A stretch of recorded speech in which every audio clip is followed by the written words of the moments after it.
What's up, and welcome to the Weekenders. I'm Max, joined by Lexi and Bobby, and this is the show where we talk about the biggest football games of the weekend. And this is a huge weekend of games in college football. I think this is a weekend where there's almost not any bad games. So there's a lot of good A lot of ones. ranked matchups for sure. Yeah, a lot of good games. A lot of consequential games as well as we are in the college football poll era. But it seems like right now, well, before we get to that, let's talk about the poll real quick. I don't think we really went over our reactions last time to the first one, but we were 2 polls down now, and I guess this is just this could be like a status check to where we feel like if the committee is getting it right so far. Just a quick look at what we've got based on the rankings that came out last night. We got Ohio State at 1. I think with the same top 4. Ohio State 1, Georgia 2, Michigan 3, Florida State 4. How do you guys feel about that? I mean, I'm fine with it. The way they rank based on resume, but then also how you play and consistently play. I mean, you can't really argue what it is. It's still early. There's still a lot that can happen, but I'm not up in arms about it. I think that it's as accurate as they can get it. Yeah, no, I agree. I think they got it pretty right. I think it's in line with who each of these everyone's played, with how they've performed. I would agree with where they're at. Not a lot of controversy, which is surprising of a college football playoff committee in a poll, but I think they pretty much have it right.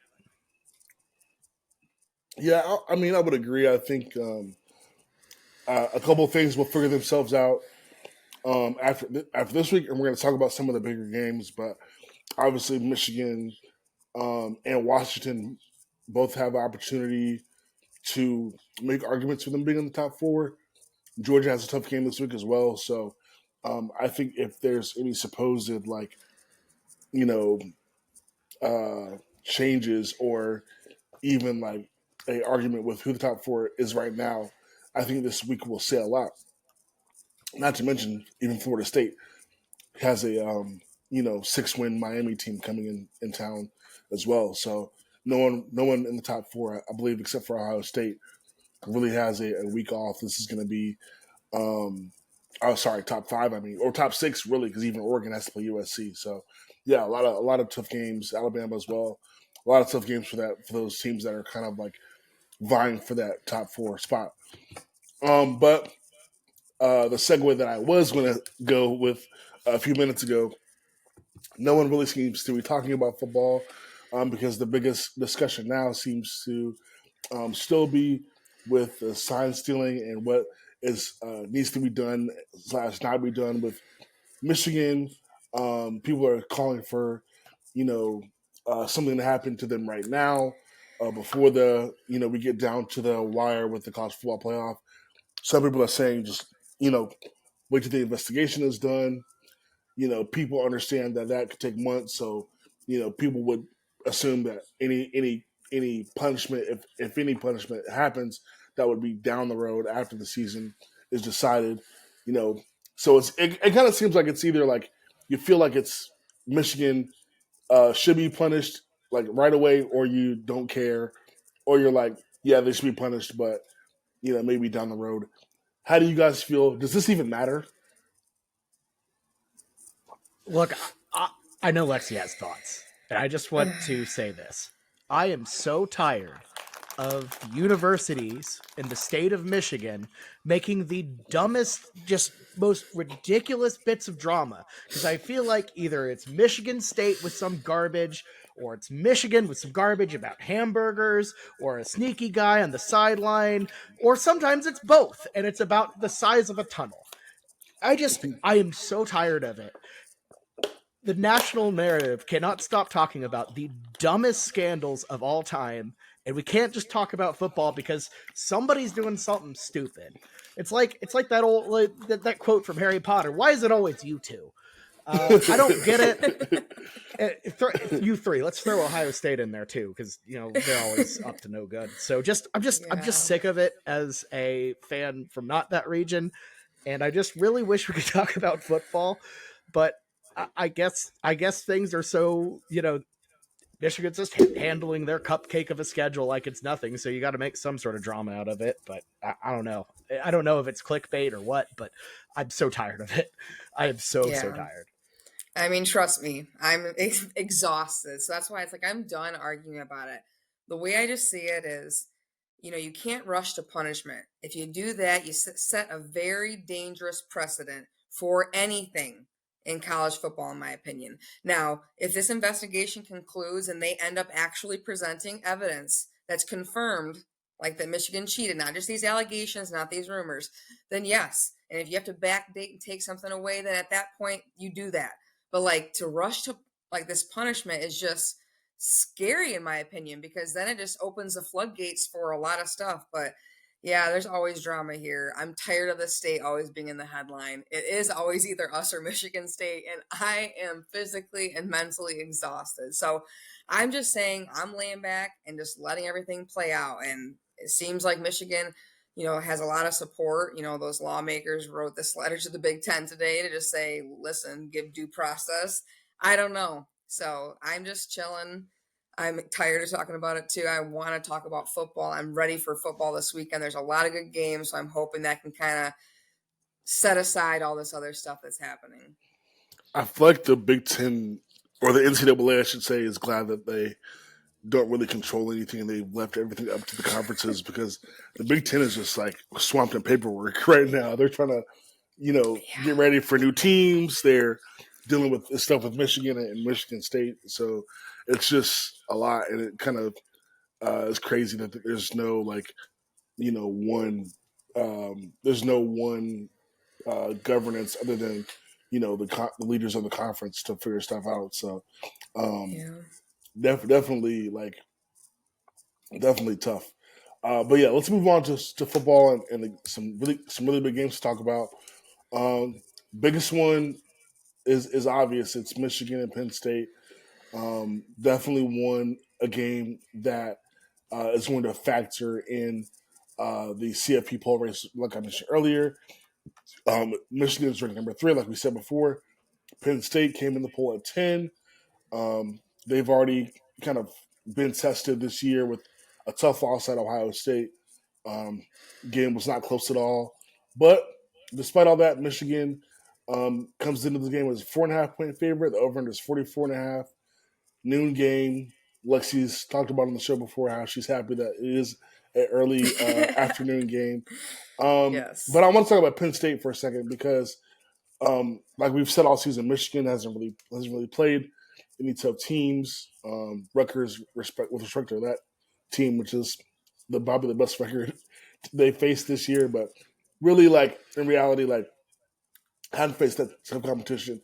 But Penn State has had obviously that battle with Ohio State. So my question is Penn State going to benefit from already having that tough test against Ohio State? I mean, yes and no, because I think that our team is going to present some more difficulties or different difficulties for them than Ohio State's did. But I will say that this is the first, matchup that's going to be tough for Michigan. I think Penn State, that defense is good. So it's going to be a tough game. But I just think that, Michigan seems focused and prepared. But Franklin and his guys are prepared too, and they've kind of been out of all this drama that's been in the Big Ten, so they haven't been, distracted too. So you can put that into play a little bit, but it's going to be a good game. It's going to be a very good matchup. Yeah, I really like what Penn State has done against tough competition. Even going back to that West Virginia game to open up the season, the Mountaineers are no pushover. I don't know. I think that will prepare them a little bit. I feel like when you are presented with struggle, you have tape to, kind of measure and improve upon. And you don't really get that's one of the few downsides to just beating the crap out of your opposition. You want don't get me wrong, I'm not saying Michigan should have intentionally looked worse. That's just one of the downsides, though, is it's hard to cover up your mistakes when you just are blowing teams out. Agreed. And I think that the lack of really playing in a tough environment is up there. I mean, I guess your toughest was at Michigan State, but that didn't seem to do much. 49-0. I don't even know what was going on that night. You know, your trivia question featuring, uh, infamous dictators, genocidal maniacs, probably a More bad idea. more drama. Again, why? Why Michigan? I don't know. And also, what's up with the Upper Peninsula? Why is that not Wisconsin? That makes no sense. Like, Wisconsin should be ashamed of itself for not annexing that. Anyways, I digress. Agree, but I love the UP. Shout out to the I don't even know what goes on up there. I digress. You don't want to know. I'm just kidding. I don't. I don't even know where I'm going with this. I think Penn State's going to be fine. So I think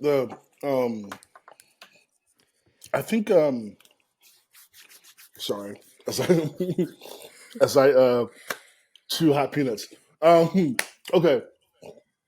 Sorry, this is bad podcasting. Here's what I think. I think Penn State is going to benefit a lot from the Ohio State game, but I don't think it'll be necessarily like in a way that's like, okay, yeah, they're going to beat Michigan. I think it's more of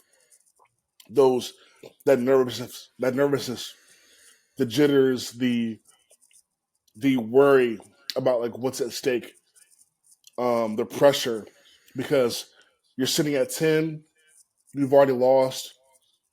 Really, like this is your season, right? It's beat Michigan, get to the Big Ten championship, and try to be a one-loss Big Ten champion for a playoff bid, or you lose this game and now like you're out of the race. So really, like Penn State, is all they have to do is lean on their experience, push their chips in, and go. And I think that's going to not only be good for James Franklin, who we talk about a lot with Penn State, but also Drew Allen, the young quarterback as well. So I think we're going to see Penn State put up a better fight than they did against Ohio State. But both of these teams are very balanced. I think the 4.5 spread is fair, considering everything, considering Michigan's going on the road, considering the drama, considering the team they're playing. Like, I like you said, like I think it's going to be a good game, but I think Penn State's going to show up much better than they did against Ohio State. Because against Ohio State, it looked like they just didn't have it. Like it looked like they just couldn't get anything going. So I think this will be a much better effort. Franklin play calling, man. I tell you, in big moments. So we'll see. So one thing that's sort of like creeping up into the conversation, and we talked about Heisman a little bit last week, but I think now we're sort of getting to the point in the race where it's like, all right, what do we have, right? Like, I think Michael Penix is still kind of worthy of being in the conversation. I feel like Jordan Travis is kind of getting underlooked. I feel like people keep trying to shoo Jaden Daniels in, but with LSU at 3 losses already, like it doesn't seem like it makes a lot of sense to me. I don't get why his name keeps popping up. But JJ McCarthy obviously like sort of has that edge now of being like, the Heisman candidate that is, best, or I should say Heisman hopeful, that has that like best player best or most important player on one of the best teams, which is Michigan. So what do you guys think about JJ's Heisman chances? And I really want to like dig deep into like what JJ is doing for this team this year compared to last year, because the quarterback position has always been the most important position. That hasn't changed. But last year, this felt like a team where everyone was pushing Blake Corum into that conversation. And now, even though they're both still on the team, it's like, okay, this is JJ's team. It should be his Heisman if Michigan continues to play well. So How do you guys feel about his case? I'll I go. mean, this, So, you got oh, it, Lexi. sorry. All right. So, I love JJ and I love what he does bring to this team. He's improved a lot in his passing game, his confidence, the way he can lead. That being said, this is kind of where that strength of schedule hurts him in this type of situation. Because, I mean, he never played a fourth quarter. So it's like, those stats aren't there. Like, yeah, he's great. But then, you see guys like Michael Penix who are just dominating, and as like I said, it's not, I'm not going to be a homer here and just say it. I think he'll get an invite. I think that's very very possible to happen. But I just don't think that given like how things are run that's going to be possible really, like this year. But who knows? Yeah, I mean, barring an absolute collapse against, in the final 3 games against Penn State and Ohio State, JJ McCarthy, I think, is automatically kind of a shoe-in for New York. I don't know if he'll win it, although this year is definitely shaping up to be one of those, I guess we'll give it to this guy type of years. Nobody's really a standout. Penix has had his issues. He's had his flaws. He's looked bad in a couple games. McCarthy, I mean, he's been fine, but overall, it just doesn't he just doesn't have those eye popping numbers really. In the same vein as some quarterbacks we've seen win in the past. Caleb Williams is done. I think we all thought he was going to do it, but he's just not. He's just not winning it. Obviously, any talk of Shadur Sanders ended months ago. And in my opinion, the best player is Ollie Gordon, and no one's talking about him, and he won't win it because he's a running back and plays in Stillwater, Oklahoma.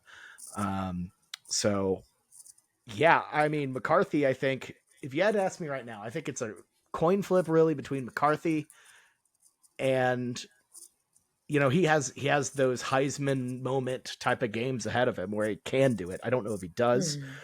I think Penix has a chance to do it, and I think if things get crazy enough, I could see Nix slipping in, with a couple big performances coming up.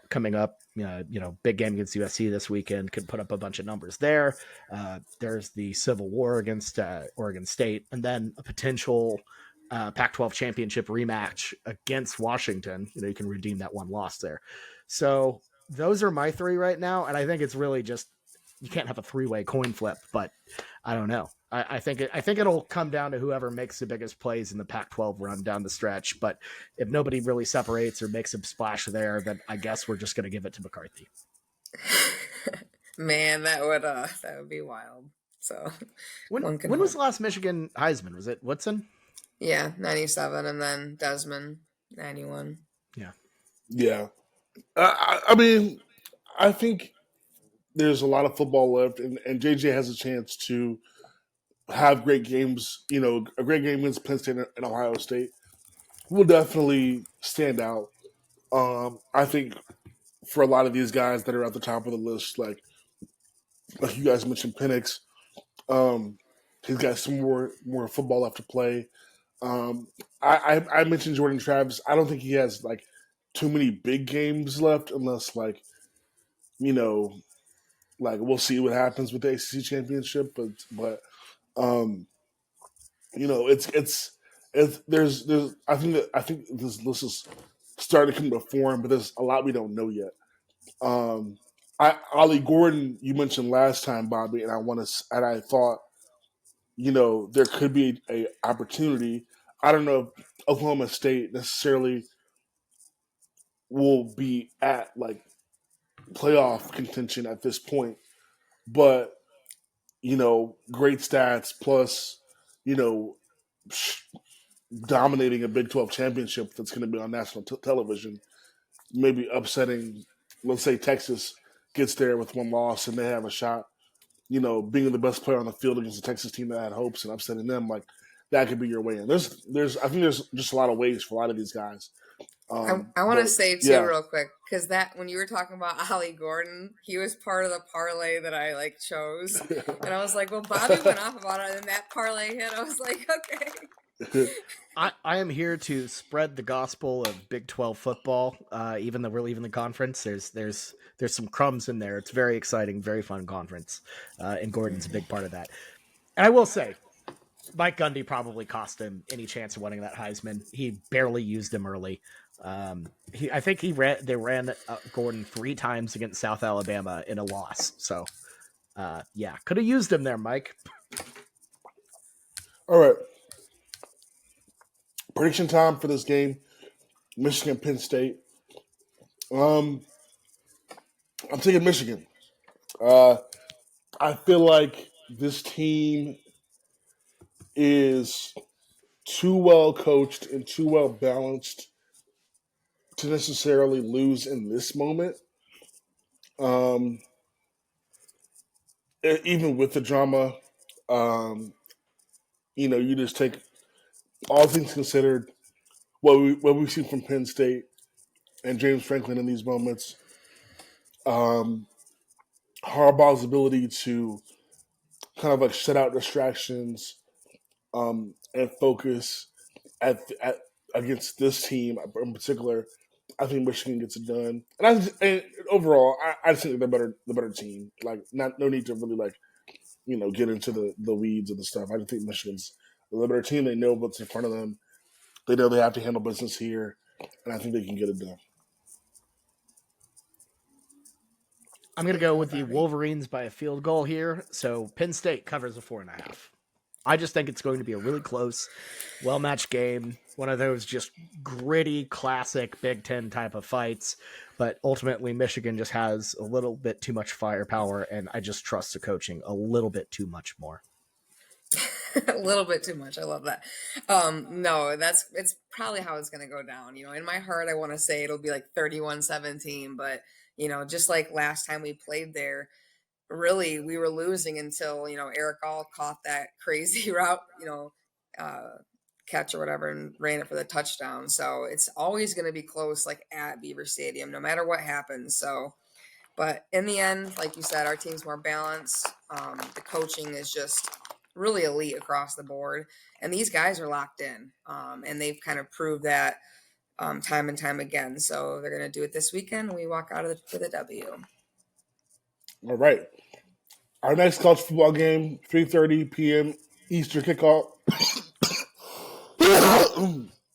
Sorry about that. That was a big one. All right, 3:30 p.m. Eastern kickoff. Utah at Washington. Washington favored by 9.5. Ranked 5th in the country. Utah's 18th. Over under is 51.5. If Washington happens to lose this game, which is totally on the table, we know what Utah's capable of. They have broken the hearts of many contenders, and these are the reigning Pac-12 champs. Do they have a chance? I mean, sorry, excuse me. If Washington loses, will that keep the Pac-12 out of the college football playoff? If it loses, I wouldn't say for sure because I think Oregon still is a very strong contender.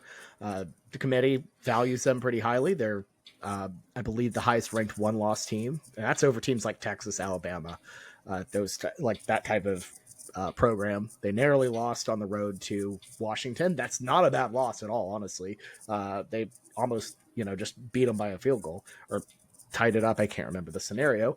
And yeah, look, honestly, Oregon, let's just say, like, Oregon can still make it if they could kind of control their own destiny if they run into Washington again. If they win out, I think they probably are in the driver's seat to get in there. So I think a lot of hope lies with the Ducks as well, but beyond that, it would be pretty much toast if Oregon were to lose another one. Yeah, I mean, I think it depends what happens. Like, there's a lot of stuff that can happen this weekend that could set that off into motion of being possible. But I just think, if it comes down to like putting in like a one loss Ohio State or like one loss Michigan over like that type of one loss, I don't know, but it's, yeah, it's possible, but I don't know if it's likely. I think the conference champion thing gives them a bit of an edge if you had a one-loss situation. Yeah.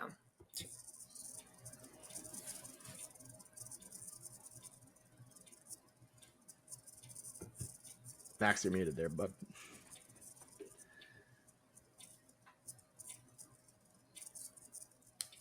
Okay, sorry, that was crazy. It's all good. Um, I think the Pac-12 champion is going to have a lot of weight because of how tough this conference is. If the Pac-12 champion gets out with one loss, so if Washington loses, it makes it a little bit more complicated because now you're going into the Pac-12 championship with house money. Now, and really, I mean, Oregon is sort of doing the same thing, except with Oregon, you got to take care of USC at home. I think it's going to be possible. You go play a frisky Arizona State, and then you see Oregon State at home. So not the easiest schedule to end out on, but at least you have, you know, Oregon seems like they can get to the Pac-12 championship with one loss. They can get there unscathed. Washington, even if they lose, probably still gets that Pac-12 championship bid. But um, like, I think it's going to be interesting if Washington were to beat Oregon again. Like, is that enough for them to be like, okay, yeah, you got, you know, two good wins over, the one of the best our teams our team over a team that we put in high regard. You lost to a Utah team that's ranked. We'll let you in. Oregon, I think beating Washington um, matters more if Washington wins this game. If they lose it, that's a little bit different. But um, I think the answer to the question is it just makes things more complicated for the Pac-12 if you lose this game against Utah, which Utah is not a bad team, but you don't want to lose in this spot. No. By the way, Oregon Agreed. State has the chance to do the absolute funniest thing ever. Yeah, they sure do. Their final 2 weeks, they play Washington and Oregon. Yep. So I'm telling you, the Beavers get hot. Who knows? Yeah, Oregon State definitely had a lot lies with them for sure. They were left for dead. They could get the two Big Ten teams that yeah, skedaddled. oh yeah. Okay, we've all taken Washington across the board to win this game. I think Utah is a good team. I think they travel well. Like, I know we laugh about USC a lot, and they've been the butt of a lot of jokes, but watching them play at the Coliseum, the way they controlled USC's offense, played really good defense, controlled the possessions, even without Cam Rising. We know he's not going to be there this weekend. Like, I don't mind Utah being on the road. I think that I'm not really worried about them. I think they can pull through here. So I do think it'll be closer than people think, but I like Washington to win. Same. I think that Utah without Cam Rising just isn't the same. And if he was playing, maybe I'd give it a little more. But Washington walks out of this one. Yeah, honestly, I'm kind of out on the Utes in a way. Whenever they're facing pretty tough competition, I don't consider USC to be that. We've seen them on the road at Oregon State, kind of put up a stinker at. I think they were at home when they lost to Oregon. I don't know. I think they can only just do so much with what they have right now. I'm going to go with Washington. They're hitting their stride. They looked really, really dull for a couple weeks there, but they've really kind of started to come on against, let's just say, bigger competition. So I got the Huskies here. I got them to cover, too.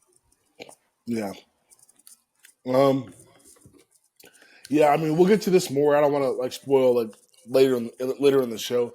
I will say this in case I forget later because it's on my mind right now. I think the difference between Washington and Oregon to me is I feel like Oregon's a little bit more balanced offensively and defensively. I feel like Washington has a great offense. They can score anytime they get the ball, but I don't know. I don't necessarily trust their defense to hold up or for them to or I don't really know how they handle getting stopped on offense.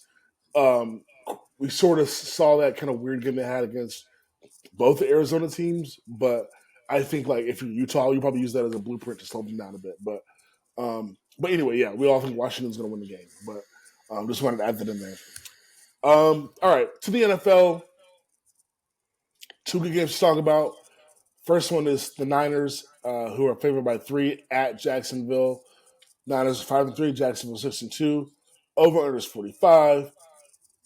Could this be a preview of the Super Bowl? Yes, no, maybe so. Uh, I'm gonna go with no. I'm gonna go with no as well. Mainly because I don't think the Jaguars, with their youth and everything, I don't think they're ready to go on a deep playoff run yet. But what they've done this year has been very, very impressive and very commendable. Yeah, I mean, I'm not saying they're like a bad team. I just think that there's just a lot of, better teams right now, like in their way to that path. So, Yeah, I feel like Jacksonville, they impressed me against Pittsburgh. That was a tough game. I think Pittsburgh, like, their offense is terrible, and their defense played Jacksonville so well. But when the Jaguars got the ball into the hands of their playmakers like um, Travis Etienne, Evan Ingram, Christian Kirk, like Jacksonville was able to come through and win that game. I think the Niners just present a different challenge. But to answer the Super Bowl question, um, I actually question the Niners' path more than the Jaguars. I feel like the Jaguars, I like their offense better than Kansas City. I like their offense better than Baltimore. I like their offense better than a few teams in the AFC. I would say the only offenses I like a little bit better than Jacksonville is Bengals, the Bengals by a hair, and then maybe like I don't know, like offensively, I feel like there's not a lot of good offenses in the AFC, like Miami and really the Chargers, but the Chargers don't have a good defense, so who knows if they'll be there. So to me, if we're talking about Super Bowl, I feel the Jaguars' path I could see better than the Niners. The Niners are just going to have to get by on coaching and defense, but the Cowboys, the Eagles, the Lions, um, I think they all present challenges, um, more challenges to the Niners than what the AFC presents to the Jaguars. That's just my opinion on that.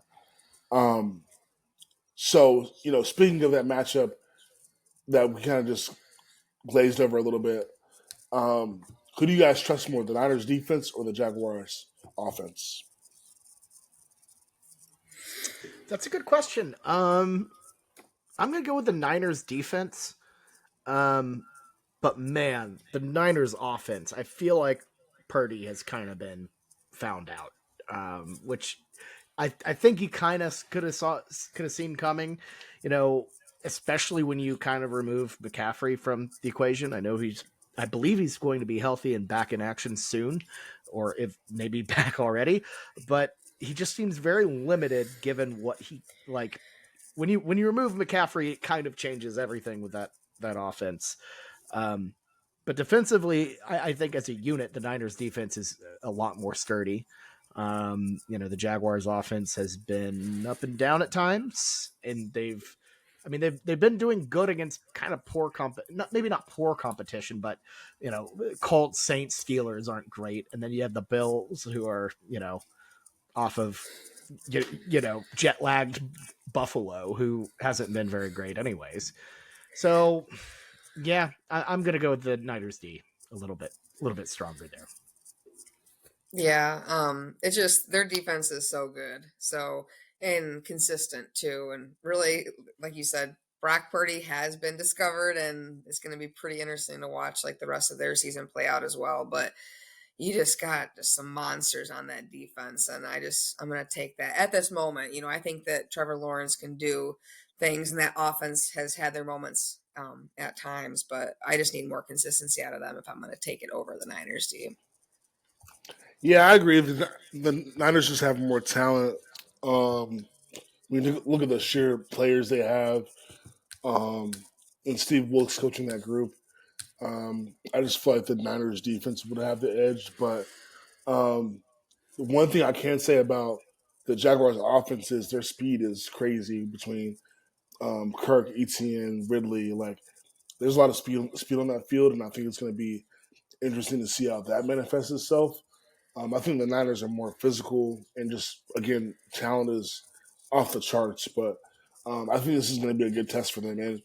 And at Jacksonville, which isn't like an amazing home field advantage, but this time of year, going from the Bay Area where it's pretty cold to Jacksonville, which I don't know what the weather's supposed to be, but you could be in an element that's kind of been foreign to you over the last few weeks. Like, yeah, it's gonna be 65 and overcast, so maybe it's like a little wet, balmy, humid weather. Like, not the most fun to play in if you're used to colder weather. So, I think it's gonna be an interesting game. Looks like prediction wise, we're on the same page though. We're all taking the Niners.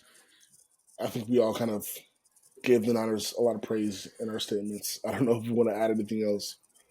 I mean, off the Yeah, bye week, yeah, Oh, and they're on a 3-game losing streak. Just yeah, had a bye week. I feel like both of these teams did have bye weeks, but I feel like when you're on a losing skid, you have a lot more to look at, a lot more to correct than the team that's riding high, winning. And I think the Niners are going to come out fiery. Their defensive coordinator just announced that he's going to be coaching on the field, moving down from the booth. So I think that is an adjustment that I think will behoove them for a little bit more energy, a little bit more, I don't know, a little bit more hands-on, passionate coaching. So I don't know. I think that'll be enough to jolt the Niners into action here. yeah. The Niners need this one, like, big time. So, I think you're right, Bobby. I think you're gonna get that jolt. Um, Play a really good offense, and maybe spark something from here for them to get back on track. Um, and also knowing that, sorry, and also knowing that their division is still winnable because of the way the Seahawks have been playing lately. We know the Rams, aren't doing anything without Matthew Stafford, especially, and Kyler's coming back for the not for the Cardinals, but it's a little too late for them. So the Niners are still in control if they can bounce back, and maybe this is where they do it. Okay, last NFL game. Lexi's Lions 6-2, favored by 3 in LA versus the Chargers. Over in this 48.5. Chargers have uh, coming off of a big win on Monday Night Football against the Jets. I don't know if you want to call it a big win. It was a win over the Jets. It was a good one. The Chargers will take what they can get. Yeah, a good win for them for sure. Zach Wilson basically gave the game away, but you know, um, good victory for them. So asking the same question I asked for the last game, is this a Super Bowl preview? Oh, no, Um, no, no, no. Wait, I mean, hold on maybe a half second. of it, but the Chargers, no, absolutely not. Lexi just left the room. She was just Yeah. not done. She's like, I'm done with this. No, it's mostly a joke because this is my Super Bowl prediction. I had the Chargers and Lions facing right. off in the Super Bowl. For the Chargers, like, it's not too late for them to make the playoffs. Like, they're 4-4, a lot of football in front of them. That coach and defense is going to cost them a lot of games, but I don't necessarily think that this is like, not a team that can make a run. It's just hard to see them do it. The Lions, I think we all agree, are obviously, if any one of these two teams are going to make the Super Bowl, it's going to be them. We kind of all feel that way, but yeah, the Chargers need a lot of help Yeah, and a new it's coach. just it seems so surreal when we like legit talk about like the Lions being in the Super Bowl, and it like makes me want to hyperventilate. Anyways, so I think I love the Lions here. Like you said, the Chargers have a good offense, they do, but our defense has just been taking names lately, and I think especially with last game, I'm not going to count the Ravens game because I feel like that was, you know, just one of those times, but I just love the defense here. And then the Lions offense on that Chargers defense, I think Goff might have himself a game this Sunday, so I'm excited for it. But yeah, All right, well, we all have the Lions winning the game. Uh, as much as I love the Chargers, the Lions fans have been traveling this year, so again, no home field advantage for the Chargers. And it's going to be a lot of Honolulu blue in the stands in LA. I feel like, but yeah, I feel like the Lions fans will travel. The Lions defense is going to play well. The Chargers defense won't play well, and so Jared Goff and company will have a good game. As much as I wanted to be like, okay, yeah, the Chargers are going to win a winning streak here. I feel like this is a great game for the Lions to come and take care of business. Yeah, agreed. I think. I mean, I'm with you. I think the Lions have been just on an absolute heater, and I don't know. Trust them to take care of business against a Chargers team that, honestly isn't going to be fully there until Staley is gone and Lincoln Riley is in. oh man, that's gonna be crazy. I'm telling you, it's gonna happen. He's done. Yeah, I mean, he's not wanting to come to the Big Ten, that's for sure. No. He's not going to go to Chicago either. It's too cold for him. No, I think it's in Malibu. Yeah, it's like I don't have to move. I can just stay here. You don't have to like change schools for the kid. I mean, it's gonna suck to. I can't emphasize this enough. Like, it's gonna suck to go from like the most popular football team in LA to the least popular football team. But at least you don't have to move the kids. You can keep the same house, do the same stuff. Man, I think the Raiders might. It's not far popular. Off. They are the most popular AFC West team in LA. They should have kept. They really should have kept the Chargers in San Diego. They should have brought the Raiders to LA along with the Rams. And then, I mean, the Vegas having an NFL team is cool, but I feel like they should have like done something else. I don't know. They didn't. This Vegas. Yeah, Chargers could have gone to Vegas too. Yeah, that's true. That could work for sure. Okay. All right, rapid fire picks. Lots of games to talk about. Lots of games to pick.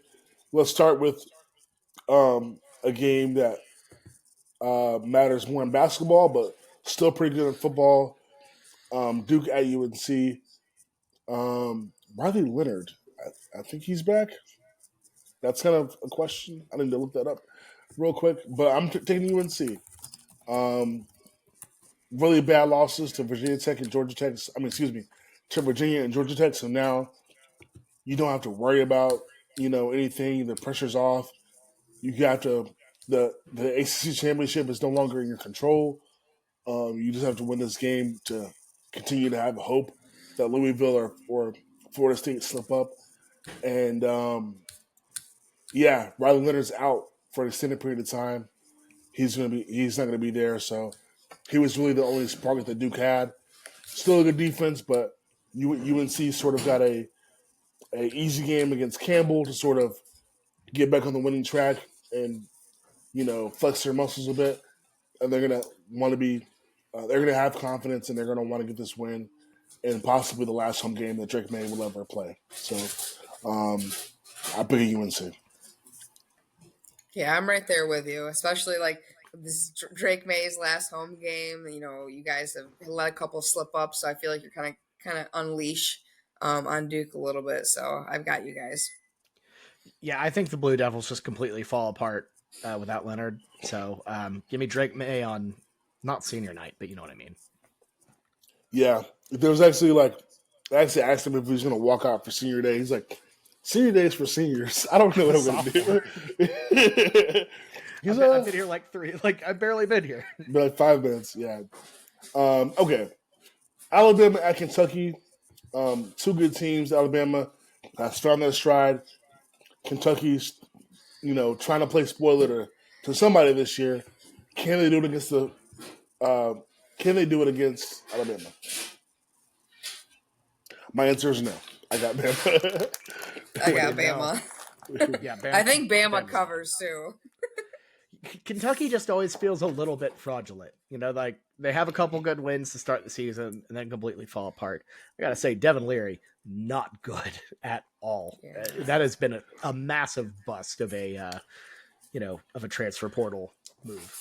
He was just okay in the ACC. I don't understand like what they thought they were going to get in the SEC. Like he was, I feel like they were like acting like he was like Sam Hartman, and I'm like, no, that's not who you're getting. You're getting like maybe the fifth best ACC quarterback. Like maybe like this isn't the same.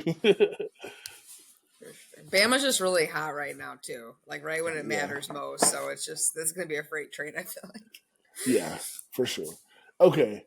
Arizona at Colorado. Arizona shocked the world by being as good as they are this year, and Colorado, I mean, pretty much needs this to get bowl eligibility. The last two games are going to be road games, so if they want to make a bowl game this year, this is going to be it. Shador and Coach Prime are going to have to put on a show. I think this is big for Colorado's season, but also like I think a lot weighs on this for Shador. Staying another year versus going to the NFL. But I think Colorado wins this game. Arizona's played great football. They've played teams really hard, but I think Coach Prime is going to be able to resurface the magic that he got out of his team from the TCU game and some of the earlier games and pull an upset here against Arizona. It's favored by 10.5. Big number there. I like Colorado to keep their season alive, their bowl season alive at least. Yeah, I mean, I want to say Colorado can take this, but I just feel like there's a lot of things they need to improve on and probably will, in this off season. But Arizona is going to end their season and their bowl hopes because there's just too much on their defense they need to improve. Like Shadur's great, and I hope he comes back for another year. I really do. I don't think he's quite ready for that leap yet. So he needs to. Yeah. I think he stays. He will. So, but Arizona takes this, unfortunately. Yeah, I'm going to go with Arizona as well. I don't know why. I just feel like things have just kind of been tumbling down a little bit on the culture side at Colorado. Dion essentially calling out the entire offensive line and saying it's going to replace them didn't feel great to me. And look, what he's done at Colorado already, I think, has been an absolute what he did at the start of the season. No matter what happens the rest of the way, massive win. That's going to power things through in the offseason and recruiting in the portal, all of that. We'll forget about how it ends, but I just don't see. I don't know if they can pull their way out of this with everything going against them. So and not only that, Arizona is a really, really good team, really well coached. Yeah. They're gonna give Colorado their best shot as they always have. I think that's been kind of part of it. Is nobody overlooks Colorado. Everyone's just trying to knock them out, and I think they're kind of down on themselves right now. But, like Dion said, I think this is the worst they'll ever be. They're going to bounce back, be a lot better next year. But it ain't next year yet. And shout out to Jed. Shout out to Jed for getting that Arizona team going. The Michigan guy, love to see. Yeah. Arizona top 30 defense. Playing good. Both sides gave some teams some problems. And I think I'll say this real quick about Coach Prime. I think that there's going to have to be a transition of mindset a little bit because I feel like he's coaching and speaking and carrying on as if he's dealing with what he had to do with the Jackson State, where it was students who like probably didn't have very many choices. Like this was outside of like Travis Hunter and his two sons, like weren't a lot of kids there that were gonna have an option to like play at a higher level or whatever. They're like this was like the best they were gonna be able to do. Whereas in Colorado, everyone's D1, everyone can go play at another school or do whatever. So that's the way you coach and the way you maneuver that is a little bit different than at a place like Jackson State. So that's another conversation though. Some more rapid fire picks. Let's get Miami at Florida State. Miami frisky beat Clemson. Then I think lost to NC State. They've had a weird season. Um, at Florida State, probably Florida State's last big test before the ACC championship. Um, as much as I want Florida State to go down, I don't trust Miami in this spot. I think Florida State wins and covers that 14. Yeah, I'm right there with you. Just Miami is so untrustworthy. But Florida State's, it really picking up. And you're right. This is the last chance they can really, get them good. So I have them covering as well. Yeah, Florida State has been pretty solid. Not only that, they have a mental edge on the Hurricane. Think about last year. Absolute devastation across the board, not just because they were better, but because they were more aggressive, because they were more confident. And look, they didn't just beat Miami, they rubbed their nose in it. Now, going to Tallahassee, that's going to be a wild environment. Don't care what the records are. Florida State, that place is going to be bumping. Give me the Knowles big. Yeah. All right. Rutgers at Iowa. Talked about Rutgers a little bit earlier. Gave them a shout out. They're 6-3. Iowa is Iowa. Probably the Big Ten West, representative here in a couple months. In a couple weeks. I got Iowa. Yeah, I got Iowa too. They're gonna run them down. That Rutgers offense, yes, it's good. Like them being 6-3, but I just think when you're playing at Iowa in November, it's never a good thing. It's always like a team that'll just end things for you or make sure it's cut off. But give me it in a brutal, low scoring game. Iowa takes the win. Y'all remember last week when Iowa and Northwestern had the history's lowest total at 29.5? Yeah. Well, it's been beat by this one. This game is a 28.5 point total. And I'm going to say something that's going to piss off a lot of Big Ten folk. When you hear about, the Big Ten and the SEC are the two big, they're the two great conferences. The SEC doesn't have a single game that looks like Iowa and Rutgers. Sometimes the Big Ten could be really unserious. At the top of the top, they're great. They can compete with anyone. But my God, Iowa and Rutgers, there are a lot of teams in this conference that are just a hilarious joke who are just here for TV deals. Rutgers is one of them. The Scarlet Knights have things rolling. I like Shiano, but I think Iowa just does enough to scrape through and get this one. And I guess I'm going to pick Iowa, but you know what I'm really going to pick? I'm picking the under again. Not only did they cover last week, they covered majorly. They only scored 17 points at Wrigley Field combined. To put that in perspective, that was the sixth highest scoring game at Wrigley, and the other sport played there is baseball. Hell, the Cubs outscored them one of those games by themselves. The Cubs had 22 runs this year in a game. They outscored two football teams. This game's a joke. I love it. It's adorable. I won the under. I love it. Lock of the century. I love it.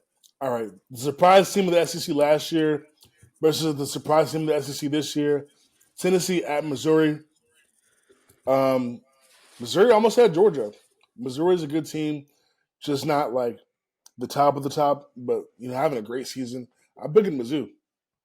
All right, we got another SEC matchup to talk about, and that's Ole Miss at Georgia between the hedges. Brock Bowers, could be back for this game. Ole Miss is going to be a tough out for them. It seems like Georgia has gotten some good opponents to face, but they keep getting all the tough guys at home, and so this is going to be a tough game. Ole Miss has fell short in these situations. We saw them unable to really, take advantage of the opportunity at Tuscaloosa earlier this year. I believe I can't remember. I forgot if they even beat LSU or not, but that was a tough game. Now they face Georgia. Have a chance to play spoiler if they can pull it out, but we'll see. We'll see if that happens. But I'm taking Georgia. I don't know what they're gonna do in this playoff or in the SEC championship or whatever, but I gotta take them until I see them fall off. That's kind of how it goes now, I guess. And I don't trust Ole Miss in these games, so it's got to be Georgia, right? Yeah, I'm taking Georgia here. I think Ole Miss will give them a good scare, maybe like the first half, but then they're gonna run away with this in the second, especially with Bowers like being back for this. If he is, it's Georgia Bulldogs all day. Yeah, Ole Miss has the distinction of being Auburn for the year. Every SEC West gets the Auburn treatment where they have to play Georgia and Alabama. They get the last one here, and look, as we know, Ole Miss just isn't a serious team in these big games. They're going to lose. I think they'll give them a little bit of a fight, but ultimately they're just not. They're not on that same level. Dogs. Yeah, and I think Georgia also got the benefit of being tested last week against Missouri. Again, Bowers coming back, if he's back, is going to help big time. They know what's at stake. I think they're gonna keep fighting for sure. All right, talking about this team a little bit earlier in West Virginia, playing good football, 6-3 team, going to Oklahoma, um, 2 losses in a row. Not what you thought you'd be at this point, but you got to host a good West Virginia team. Um, you know, I don't know what. Yeah, I don't know how you lose this game if you're Oklahoma. But like, I think you got to take care of business here. West Virginia is a great team, but with a little bit of hope of getting to the Big 12 championship, you got to take care of business at home against West Virginia. Good team to beat up on, even they're going to be tough. But I got Oklahoma taking it. You just have to win. Yeah, I mean Oklahoma, I think is the better team here, and I think they're gonna be angry after dropping these two, and they'll be ready. It's at home. Give me the Sooners. Yeah, I mean, this game, this team, completely undisciplined last week. Brutal loss in Stillwater. Second week in a row where the game was right there. You don't take advantage. And look, I'm going to be honest. If OU doesn't start off hot, I have a really bad feeling the crowd turns on them and things go bad because y'all might not know it. OU fans are a bunch of babies at times. And they're mad at Jeff Levy. And like there are people out here saying, "Oh, if we go 3-and-out on the first possession, we're all going to boo Jeff Levy." And that's not how fandom works. You don't boo your team for a 3-and-out when you're 7-2. And look, Kansas, the losses the past two goes. I'm sorry, this is turning into a rant. Really not that awful. You were 6-7 last year. You lose two bad ones. I think Levy's awful. You need to get rid of him. But ultimately, I think they do enough to get a win here against a really good, really salty West Virginia team. They're gritty, they're tough, they run the ball well. But I think they make enough adjustments at home, under the lights. They're wearing the Unity jerseys with that cool, like kind of dark gray. Finally have them as a night game, so that should be fun. I think the Sooners take care of business, get a win here.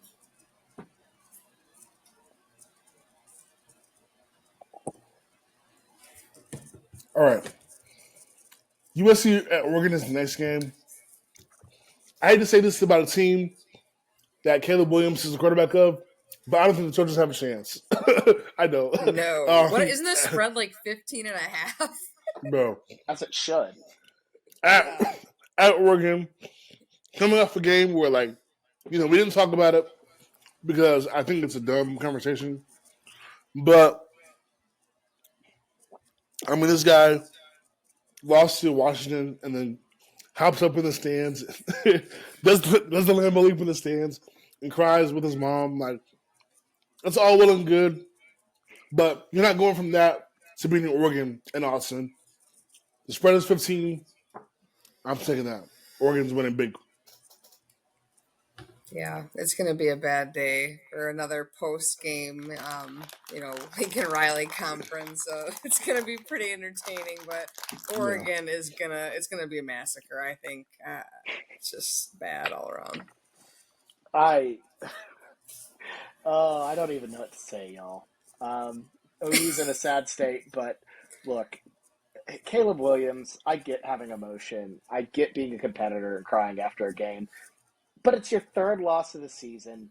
You should know by now your goals aren't there, and not only that, why are you doing a Lambo leap to cry with your like? Have the awareness to just get into the locker room and then let your emotions out. You don't need to make it all about yourself and all this. I don't know.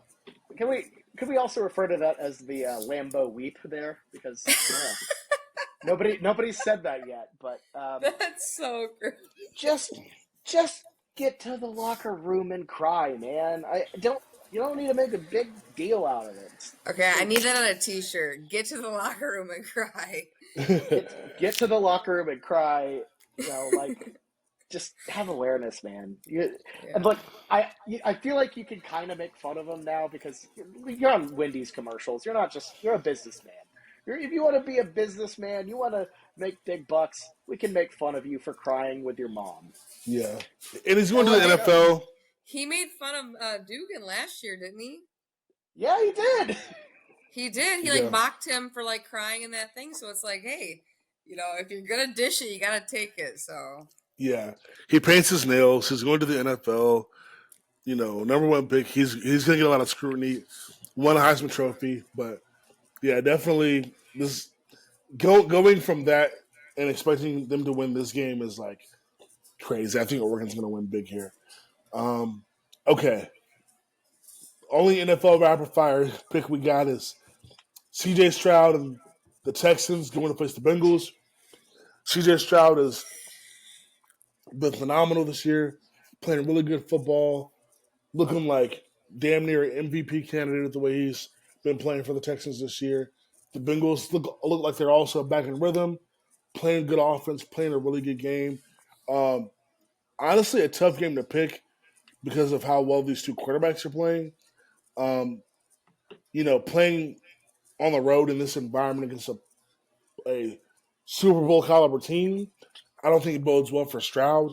So I'm taking the Bengals, but this will be a good game. I'd probably take Texans plus 6.5, honestly. yeah, I mean, I'm taking the Bengals here too, but I almost don't want to because CJ Stroud's been playing incredible. His confidence through the roof. I think that's the one thing that I was wary of when he was coming into the league, but he has just carried himself so well. Glad to be proven wrong there, but Joey B's got his team locked and ready. Especially after this last win, they are just going to be on their way to the postseason, and that's their goal. So Texans are going to maybe give them a little fight at first, but the Bengals are going to come out here on top. Yeah, this just feels like a moment in a really solid rookie season where everything's on its way up, and then you hit a bit of a wall when you play a more experienced, solid team that is at the peak. This Bengals team, I think, is going to win, but C.J. Stroud, what an incredible start for him. The Texans have themselves a franchise quarterback, to say the least. All right, let's get to Lock of the Week, where for the first time all season, our Lock of the Week is the exact same game. We all have the same game with different locks for Lock of the Week. So that should be exciting for the graphic when that comes out. But, okay. The game we're doing for Lock of the Week is Utah at Washington. My lock is Utah plus 9.5. Like I said earlier, I think Washington has shown some vulnerability against tough teams. I think Utah has shown they can go on the road and handle themselves well. I don't think I said it in the past. I don't think Washington is that tough of an environment to play in, like an Autzen or playing in some of these other stadiums. I just don't think it's a great place to play, but I just think there's that fear factor of going in there. Utah's well coached. Utah's well balanced. They're not going to be able to win the game because they just don't have the offense to do it compared to what Washington has. But 9.5 to me is a little bit too big of a number for this team in this situation. And Washington's trying to keep their nose clean for the end of the year, so their pressure's on them. Utah, is playing with no pressure, no fear. Give me Utah plus 9.5. That's my lock. Yeah, and I'm going to go opposite on this one, actually, Max. I think the Huskies. I think Husky Stadium gets a little bit is a little bit underrated of an environment. It's built well acoustically, gets pretty loud, and frankly, I think the Huskies just have too much firepower. I don't think the Utes will be able to keep up with them. I see Washington pulling away from this one and getting that 9.5-point cover. And then my lock is both of the offenses that you're talking about that's going to cover this is the fact that it's going to be over 51.5. Both these score that easily, basically every Saturday that they play. So I think that's actually pretty low, and I think they'll clear that with ease. So Yeah, 51.5 is an interesting number for this game. And sorry, I forgot to talk about last week's lock on the scoreboard. So of course, Lexi has still got a pretty good lead over Bobby and I. 12 points she's in the lead. Bobby's got 9. I got 8. I got my W by correctly predicting that the Chiefs Dolphins 51-point over under would be an under. The game played out exactly how I figured it would with good defense. The Dolphins' offense not really being able to travel internationally to Germany. Chiefs playing really good defense, but they don't have much offense on the other side. That under hit. Bobby, as you talked about before, hit the under with the Iowa Northwestern with ease. That was a great call. Only got 1 point for it because we didn't talk about that game in our roundup, but very good call. Always welcome to talk about any other game, and that was a great call. I love that. Lexi had the Bengals and Bills over 48.5. I think that line came down to 42 or something, closer to the game. But that 42.5 closer to the game. But that game ended in a score total of 42, so obviously under the 48.5. So let's take an L there, but still in the lead on our lock of the week board, and we'll see what happens after this week. So that's our show, folks. Appreciate it. We'll see you next time with more football talk here on the Weekenders. See ya. Don't forget to like and subscribe. We'll see you next time. See y'all. Peace.